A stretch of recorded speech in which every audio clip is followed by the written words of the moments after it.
يقول: ما حكم وضع القرآن في السيارة حفظا من العين؟ لا يجوز هذا ولا ينفع،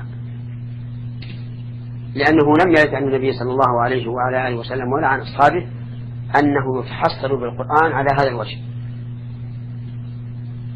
وما يتوهمه بعض الناس فهو لأنه تخيل أن هذا نافع فظن أن انتفاع الشر والعين عن سيارته بواسطة وضع المصحف فيها.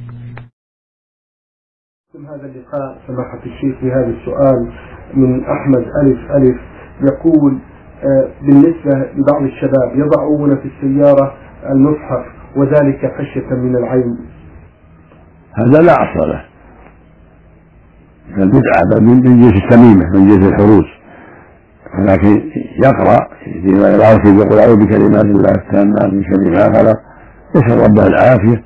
أما وضع المصحف أو آيات من الحزب هذا لا أصل له، بل هذا من البدع، وهذا من جنس تعليق التمائم لا يجوز.